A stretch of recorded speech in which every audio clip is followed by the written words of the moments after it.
Hey there, YouTube family, and welcome to the Kevin Strong Show.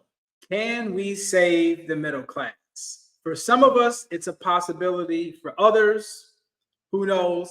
I'm going to share something with you near the end of this video after we discuss an article I'm going to show you to say this is the thing that you really need to focus on, and everything else, it matters, but it really doesn't. And no one in the middle class is talking about it. And when I present this thesis to you, I can guarantee you, whether you're 20, 30, 50, or 80 years old, you've probably never heard someone say this. So if you're new to the show, welcome. I am your host, Kevin Strong. Think about subscribing if you have not subscribed to my channel.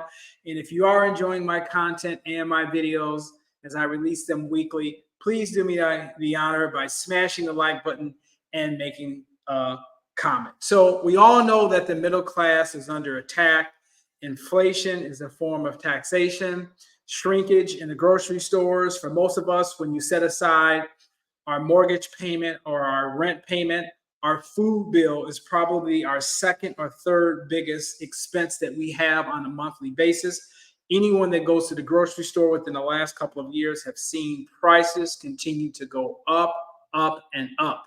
So what does it really take to be middle class? We're going to talk about this in this next article. And then after the article, I'm going to explain something to you, a different mindset that you need to embrace that you probably either have never heard before or very few people talk about it.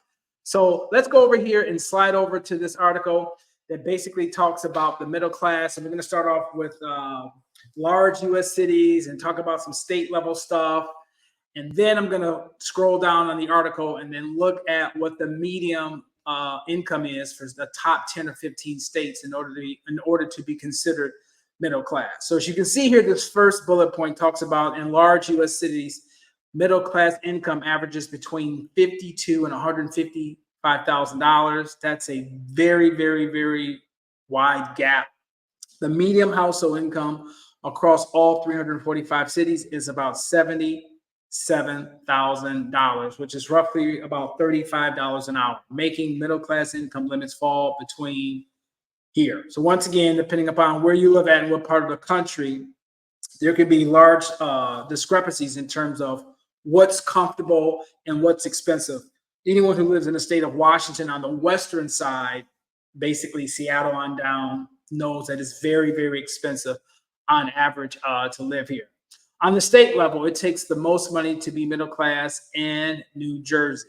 Households making between $64,000 and $192,000 would be considered middle class on a state level. And they show you here Maryland range 63 to 190 and Massachusetts 62 to 188. And you can be making over $300,000 and still be middle class in these 6 cities. California, as you see here, Fremont, California, and Bellevue. Bellevue is kind of like on the eastern side of Washington. A lot of people there think they should ice cream. If I'm being honest with you, perfectly honest and candid with you guys, they do. They do. Makes you want to throw up at times.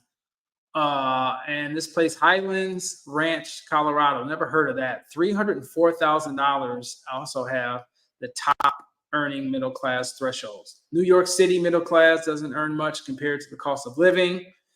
Once again, you don't make a lot of money, but it's so expensive to live there. Is basically what they're talking about, which is really, really difficult for a lot of people who are dealing with that. Their wages are not keeping up with the local economy.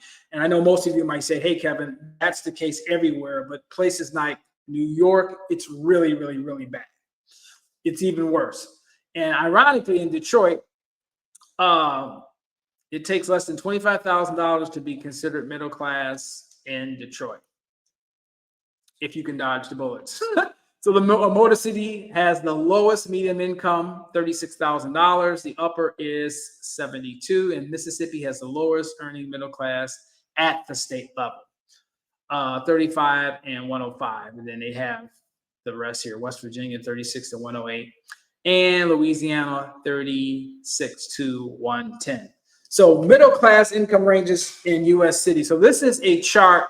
We're only going to go over like the top 10 or 15. I'll put a link in the description of this video if you want to see where your state falls. But here are the top 10, as you can see. California making the list out of the top 1, 2, 3, 4. Washington, that's that area in Bellevue, and this was just eastern part of Washington, Bellevue, Washington. Medium is 153, upper $300,000. Texas, see a lot of California. Never heard of this Sugar Land here in Texas. Arlington, Virginia, once again, medium 132, upper and lower. So what's the lower in Washington? It's 102. Oh yeah, you have some problems. Once again, if you had a household income of 102 in Bellevue, Washington, because this is very expensive up there. And now they have middle class income ranges by U.S. states. Once again, there's Washington. So we're not going to go through all this. As you can see, the theme of all of this, it takes a hell of a lot of money, right? So what's middle class and what the medium income is totally different. You know, the medium household income is probably around, I don't know, $60,000, $70,000. The average house is over $400,000. Once again, there's a lot of places like in New York and California, certain places in Washington that your income is just not keeping up with the local economy. So those folks in those areas are just really, really getting squeezed. So what's the big T's that I was talking about? Before I get to that, here's some stats that I wanted you guys to be aware of. 80% of millionaires in the United States did not get their money through inheritance. Remember I think it was about a month ago, I did a video and I talked about a book called The Millionaire Next Door. And in that book, even though I think it was published around the early 2000s or whatever, it said at that time that 2/3 of the millionaires that were surveyed in that book didn't come from money. They were self-made. So I did a little bit more research, and the most updated information I got is that 80% are self-made. So even though we've got this mindset in America about the rich are evil, we vilify them, we persecute them, the majority of these folks are self-made. Maybe they have a larger risk than you do in terms of a risk appetite. Their risk tolerance is a lot higher. That's what it takes to open up a business. Maybe they have advanced degrees. Maybe if some of them are doctors and lawyers, and if they're a lawyer, maybe they, put their time in at a smaller firm and then branched out and opened up their own practice. So it says basically that 80% are self-made. Okay.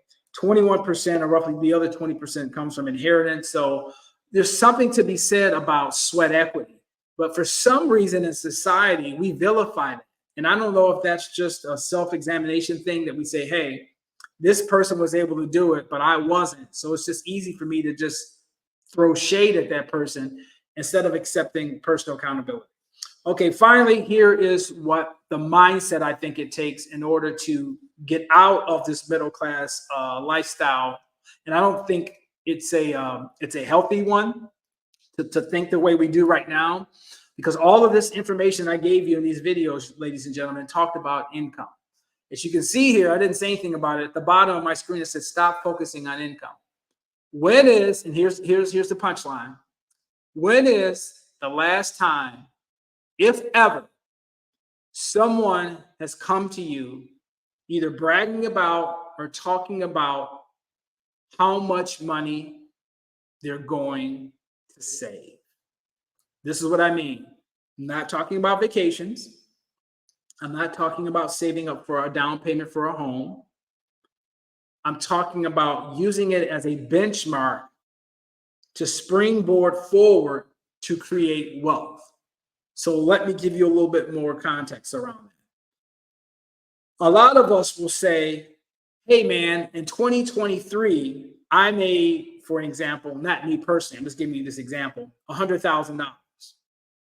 That's a typical middle class or lower middle class response. What you need to be saying and training your mind in your circle of influence and your significant other is that in 2023, I saved $30,000. You talk in terms of how much you save. You talk in terms of disposable income. When you talk in terms of income, not savings in terms of creating wealth for the purpose of savings.